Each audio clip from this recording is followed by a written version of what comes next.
దేశంలో ఏ రాష్ట్రంలో లేనటువంటి క్వాలిటీ లైమ్ స్టోన్ ఉన్నది. అక్కడ మ్యాంగనీస్ ఓర్ ఉన్నది, అక్కడ డోలోమైట్ ఉన్నది, అక్కడ క్వార్జైట్ ఉన్నది.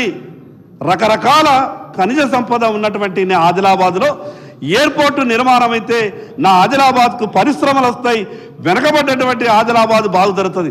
అధ్యక్ష, ఇంకొక విషయం చెప్పదలుచుకున్నా. అక్కడ ఎయిర్పోర్ట్ రావడానికి ఈ రాష్ట్ర ప్రభుత్వం రూపాయి ఖర్చు లేకుండా ఒక అవకాశం ఉన్నది. కేంద్ర ప్రభుత్వం అడుగుతున్నది, ఇప్పటికీ అడుగుతున్నది. నేను మొన్న రక్షణ శాఖ మంత్రి గారి దగ్గరికి నేను మా ఎల్పీ నాయకులు మహేష్ రెడ్డి గారు మేము వెళ్ళి అక్కడ మేము మాట్లాడినప్పుడు రాష్ట్ర ప్రభుత్వంతో ఉత్తరం రాయించండి, మేము పూర్తిగా సహకరిస్తామని చెప్తా ఉన్నారు. ఇప్పటికీ 5 నుంచి 6 వేల కోట్ల రూపాయలు కేంద్ర ప్రభుత్వం పెట్టుబడి పెట్టడానికి సిద్ధంగా ఉన్నది. కాబట్టి ఈ రాష్ట్ర ప్రభుత్వం వెంటనే ఉత్తరం రాయాలి. గతంలో ప్రభుత్వం సహకరించలేదేమో కానీ మేము సహకరిస్తాం, మీకు అన్ని రకాలుగా భూమి సేకరించిస్తామని ఉత్తరం రాస్తే అక్కడ ఎయిర్ ఫోర్స్ స్టేషన్ వస్తుంది. దాని ద్వారా సివిలేషన్ నిర్మాణానికి వాళ్ళకు పర్మిషన్ కూడా వాళ్ళే కట్టిస్తారట. దాని ద్వారా పరిశ్రమలు వచ్చేటటువంటి అవకాశం ఉంటుంది. కాబట్టి ఆ రకంగా ప్రభుత్వం సహకరించాలని మీ ద్వారా విజ్ఞప్తి చేస్తున్నాం. అధ్యక్ష, పరిశ్రమలంటే వ్యవసాయ శాఖ మంత్రి గారికి మీ ద్వారా ఒక విజ్ఞప్తి చేస్తా ఉన్నాను. అధ్యక్ష, ఆదిలాబాద్ అంతా కూడా వ్యవసాయం మీద ఆధారపడ్డటువంటి ఆదిలాబాద్. అక్కడ వ్యవసాయ ఆధారిత పరిశ్రమలన్నీ ఇప్పటికే 190% మూతపడ్డాయి. ఒకప్పుడు పత్తి అంటేనే ఏసియా మార్కెట్లోనే 2వ స్థానంలో ఉన్నటువంటి నా ఆదిలాబాద్ ప్రభుత్వాలు సహకరించక, పరిశ్రమలకు సబ్సిడీలు ఇవ్వక ఈ ఉన్నటువంటి పరిస్థితులలో 190% మూతపడ్డాయి. అధ్యక్ష, రైతులు బాగా బాధపడుతున్నారు. అధ్యక్ష, ఆ ఇండస్ట్రీ అంతా కొలాప్స్ అయింది. పక్కనున్నటువంటి మహారాష్ట్రలో నేపియర్ గడ్డితో వాళ్ళు కొన్ని ప్లాంట్స్ ఏర్పాటు చేస్తూ ఉన్నారు.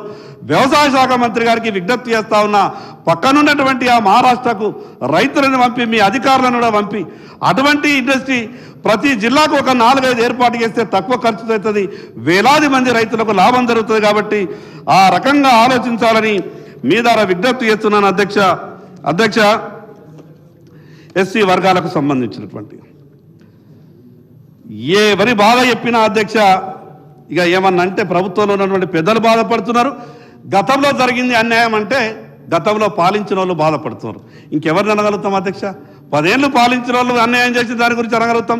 15 నెలలుగా చేస్తానన్నటువంటి పనులు చేయక ప్రజలకు ఇబ్బంది పెడుతున్నటువంటి వీళ్ళని అనాల్సి వస్తుంది. ఈ ఇద్దరి తప్ప మిగతా వాళ్ళని ఎవరినంటాం అధ్యక్ష? ఇది వాస్తవాలు, జరిగినటువంటి అన్యాయం కదా, జరుగుతున్నటువంటి అన్యాయం కదా. అన్యాయం మీద మాట్లాడేటప్పుడు, మాకు జరిగినటువంటి అన్యాయం గురించి చెప్పేటప్పుడు గతంలో పాలించిన వాళ్ళ ఈరోజు పరిపాలన కొనసాగిస్తున్నటువంటి పార్టీలని అనుకుంటే మిగతా వాళ్ళని ఎవరంటాం అధ్యక్ష? మా దళితులంటే ఎంత ప్రేమ ఈ పార్టీల కంటే. మినిస్టర్ గారు, గౌరవ సభ్యులు పాపం అంటే ప్రతిపక్షం గతంలో అధికారంలో 10 సంవత్సరాలు ఆ ప్రభుత్వాన్ని, ఇప్పుడున్నటువంటి ప్రభుత్వాన్ని విమర్శించడానికి సభ్యుడికి రైట్ ఉంది. అదే సందర్భంలో నిజమైనటువంటి ఆవేదన వ్యక్తం చేయదలుచుకుంటే 11-12 సంవత్సరాలుగా కేంద్రం నుంచి ఈ రాష్ట్రానికి ఏ విధంగా అన్యాయం జరుగుతుంది, ఏ విధంగా తెలంగాణకు వీరు వివక్ష చూపెడుతున్నారో కూడా చెప్తే బాగుంటుంది. అప్పుడేమో మీకు ఒక కారణం ఉండే, కేసీఆర్ గారు ముఖ్యమంత్రి గారు ప్రధానమంత్రి గారిని కలవరు, మేము నిధులు అడగాం అనేటువంటి ఆలోచన అప్పుడు ఉండేవచ్చు. ఇప్పుడు మేము ఇన్నిసార్లు కలిసి ఈ రాష్ట్ర ప్రయోజనాలకు సంబంధించి గౌరవ ప్రధానమంత్రి గారు కేంద్రంలో ఫెడరల్ సిస్టంలో రాష్ట్రాలకు భాగస్వామ్యం ఉంది, అభివృద్ధి చేయమని అడుగుతున్నామో అక్కడ పోయి నిధులు తెచ్చేటువంటి అవకాశాలు ఇదే సభ తీర్మానం చేసింది. బడ్జెట్లో నిర్లక్ష్యానికి వివక్షకు గురైంది. వరదలు వచ్చి కమ్మ మునుగుతే పైసలు ఏమంటే కూడా పక్క రాష్ట్రాలకేమో అధికారికంగా భాగస్వాములు కాబట్టి ఎక్కువ ఇస్తూ ఉన్నారు. ఏ ప్రాజెక్టు డబ్బులు వస్తలేదు, విభజన హామీలు అమలవుతలేవు అనేటువంటి మాటకు ముందు పాయల్ శంకర్ గారు కానీ బీజేపీ నాయకత్వం జవాబు చెప్తే బాగుంటుంది. నేను ఆ సమాధానం చెప్పి నిధులు తీసుకొచ్చి ఇచ్చి మీరు మాట్లాడాలి. నిధులు ఇవ్వకుండానే మీరు అడిగినే జరుగుతలేదని అంటే ఎట్లా అధ్యక్ష? తప్పకుండా మనకు రైట్ ఉంది. బీజేపీ కేంద్రం నుంచి మాకు రావాల్సి, మేము నాటేం భిక్షాం కాదు, బాధ్యత హక్కుగా మీరు ఇచ్చే బాధ్యత అక్కడ ప్రయత్నం చేయండి, కొట్లాడి తీసుకొని రావడానికి రాష్ట్రానికి సహకరించమని కోరుతా ఉన్నాం. అధ్యక్ష, కేంద్ర ప్రభుత్వం ఈ దేశంలో ఉన్నటువంటి ఏ రాష్ట్రానికైనా పూర్తిగా సహకరించడానికి సిద్ధంగా ఉన్నది. అది 3వసారి కేంద్రంలో భారతీయ జనతా పార్టీ ఎన్నిక కావడమే దానికి నిదర్శనం. లేకుంటే రాష్ట్రాలకు సహకరించకుంటే 3వసారి ముచ్చటగా దేశ ప్రధానమంత్రిగా నరేంద్ర మోడీ గారు కారు. ఆ విషయం ఎందుకు అధ్యక్ష? గౌరవ ముఖ్యమంత్రి గారు మొన్న ఎంత గొప్పగా చెప్పిండ్రు, కేంద్ర ప్రభుత్వం ఎంత గొప్పగా సహాయం చేస్తున్నదో గౌరవ ముఖ్యమంత్రి గారు చెప్పారు కదా. అంతకన్నా గొప్ప విషయం ఇంకోటి చెప్తా అధ్యక్ష. నేను స్వయానా ప్రత్యక్ష సాక్షి. నా ఆదిలాబాద్కు ముఖ్యమంత్రి గారు అయినటువంటి కొత్తలో ప్రధానమంత్రి గారిని నా ఆదిలాబాద్కు ఆహ్వానించిన అధ్యక్ష. ఆ రోజు ఆదిలాబాద్కు ప్రధానమంత్రి గారు వచ్చిండ్రు. ఆ సభ బ్యాక్ సైడ్ నేను, ప్రధానమంత్రి గారు, గౌరవ ముఖ్యమంత్రి గారు ముగ్గురమే ఉన్నాం. గౌరవ ప్రధానమంత్రి గారు మనస్ఫూర్తిగా మాట్లాడిండ్రు, అచ్చా కామ్ కరో హమ్ హర్ తరీకే సే సాథ్ దేంగే అని. అంతకన్నా నేను స్వయానా నా చెవులతో నేను అధ్యక్ష ఆ మాటలు, ఆ అవకాశం నాకు వచ్చింది. నరేంద్ర మోడీ గారు ఎంత సాయం చేస్తున్నారో గౌరవ ముఖ్యమంత్రి గారే చెప్పిండ్రు. మీకు ఆ విషయమే అయితే 11 లక్షల కోట్ల రూపాయలు 11 సంవత్సరాలలో భారతదేశ ప్రభుత్వం ఈ తెలంగాణ రాష్ట్రానికి ఇచ్చిందని గౌరవ కిషన్ రెడ్డి గారు పుస్తకాల రూపంలో చెప్పారు. మీరు కేంద్ర ప్రభుత్వం ఎంత గొప్పగా సాయం చేసిందో చర్చ చేయాలంటే ప్రత్యేకంగా సభని సమావేశపరచండి, పద్ధతులతో సహా చెప్తాం. ఈ రోజు కూడా తెలంగాణ రాష్ట్రంలో కేంద్ర ప్రభుత్వం ఇచ్చిన నిధులతో ఏవేవి పథకాలు నడుస్తున్నాయో మొత్తం కూడా చర్చిద్దాం. అధ్యక్ష బాధ అనిపిస్తుంది. బాధ అనిపిస్తుంది. దళితులంటే ఉప ఎన్నికలు వస్తే మా మీద ప్రేమ ఎట్లా చూపించిండ్రంటే, నా రాష్ట్రంలో ఉన్నటువంటి నా దళిత జాతి అంతా కూడా సంతోషపడ్డారు. మేము కోరుకున్నాం కూడా ప్రతి ఉప ఎన్నిక వస్తే ఇట్లనే పథకాలు వస్తాయేమో, ఉప ఎన్నికలతోనే మంచి జరుగుతుందేమో అనుకున్నాం. పోయినసారి ఈ రాష్ట్రంలో ఒక ఉప ఎన్నిక వచ్చింది అధ్యక్ష. దళిత బంధు అనే పథకం తీసుకొచ్చారు. ఈ రాష్ట్రంలో ఉన్నటువంటి నా దళితులంతా కూడా సంతోషపడ్డారు.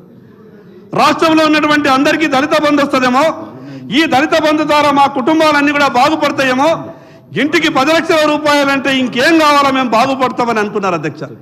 ఏం జరిగింది అధ్యక్ష? ఉప ఎన్నిక జరిగిపోయింది, ఫలితాలు అనుకూలంగా రాలేదు, ఆ పథకం మరుగున పడ్డది. అధ్యక్ష, అంటే కేవలం ఉప ఎన్నిక జరిగినప్పుడు మాత్రమే దళితుల సంక్షేమం గురించి మీరు ఆలోచిస్తారా? మిగతా సమయాలలో దళితుల సంక్షేమం గురించి ఆలోచించరా? ఈరోజు బాధ అనిపిస్తున్న అధ్యక్ష, తెలంగాణ రాష్ట్రం రాకముందు ఎస్సీ కార్పొరేషన్లు అక్కడ ఉన్నటువంటి బడ్జెట్తో కలకలలాడుతుండే అధ్యక్ష. ఎస్సీ కార్పొరేషన్కు ఏ దళిత యువకుడు దరఖాస్తు పట్టుకుని పోయినా 1 లక్షనో 2 లక్షల రూపాయల సాయం దొరుకుతుండే, డిఆర్డిఏ ద్వారా సబ్సిడీ వస్తుండే. ఏం పాపం చేసుకున్నాం? తెలంగాణ రాష్ట్రం వచ్చిన తర్వాత 9 సంవత్సరాల నుండి ఎస్సీ కార్పొరేషన్లు మూతబడ్డాయి. ఎవరి పాపం అధ్యక్ష ఇది? తెలంగాణ రాష్ట్రం వచ్చిన తర్వాత ఆంధ్రప్రదేశ్ రాష్ట్రం ఉన్న దానికన్నా ఎక్కువ నిధులు రావాలి. కానీ ఈరోజు తెలంగాణ రాష్ట్రం వచ్చిన తర్వాత ఎస్సీ కార్పొరేషన్ మూతబడితే దళితులకు ఏ రకంగా న్యాయం జరుగుతుంది? ఒక్కసారి ప్రభుత్వంలో ఉన్నటువంటి పెద్దలు ఆలోచించాలని మీ ద్వారా విజ్ఞప్తి చేస్తున్నాను అధ్యక్ష. టిఎస్ ప్రైడ్లో నా దళిత సోదరులు కొందరు చాలామంది లోన్లు తీసుకున్నారు. సబ్సిడీ సమయంలో రాని కారణంగా వాళ్ళకు ఉన్నటువంటి సిబిల్ అంతా కూడా పడిపోయి బ్యాంకులకు వడ్డీలు కట్టలేక ఈరోజు కాగితాలు పట్టుకొని హైదరాబాద్ చుట్టూ తిరుగుతున్నారు. కాబట్టి నేను ప్రభుత్వానికి మీ ద్వారా విజ్ఞప్తి చేస్తా ఉన్నా, టిఎస్ ప్రైడ్లో ఎందరైతే లోన్లు తీసుకున్నటువంటి యువకులు ఉన్నారో వాళ్ళందరికీ కూడా సబ్సిడీలు వెంటనే విడుదల చేసి వాళ్లకు ఆదుకోవాల్సిందిగా విజ్ఞప్తి చేస్తా ఉన్నాను అధ్యక్ష. ఇక నేను మిగతా విషయాల జోలికి పోదలుచుకోలేదు. ఏమన్నంటే అక్కడోళ్ళు ఇక్కడోళ్ళు మమ్మల్ని అంటావా అంటే మమ్మల్ని అంటావా అని లేచి మాట్లాడే ప్రయత్నం చేస్తున్నారు అధ్యక్ష. ఎన్నికల కన్నా ముందు అంబేద్కర్ అభయస్థానం పెట్టిండ్రు, తర్వాత అది రాజీవ్ యువ వికాసంగా మారిందనుకుంటా. నేనేమంటానంటే మీరు పేర్లు మార్చిండ్రో ఎట్లా చేస్తున్నారో కానీ ఆ అంబేద్కర్ అభయహస్తం పేరు మీద మీరు ఇచ్చినటువంటి హామీలు ఏవైతే ఉన్నాయో ఒక్కసారి మీ మేనిఫెస్టో చూసుకొని ఒకసారి ఈ యువ వికాసంలో అది వేరుగా కొనసాగిస్తారా, యువ వికాసంలో దాన్ని కలుపుతారా అనేది నాకు కొంత క్లారిటీ లేదు. కాబట్టి ప్రభుత్వం రిప్లైలో దాని మీద సమాధానం చెప్పాల్సిందిగా మీ ద్వారా విజ్ఞప్తి చేస్తున్నా. ఇంకా ఒక విషయం చెప్తున్నా అధ్యక్ష, 10 నిమిషాలు అధ్యక్ష. ఎస్సీలకు కానీ ఎస్టీలకు కానీ నిధులు కేటాయించిన తర్వాత చట్టం చేసేటప్పుడు ఇక్కడ ఉన్నటువంటి సభలో ఆ రోజు నేను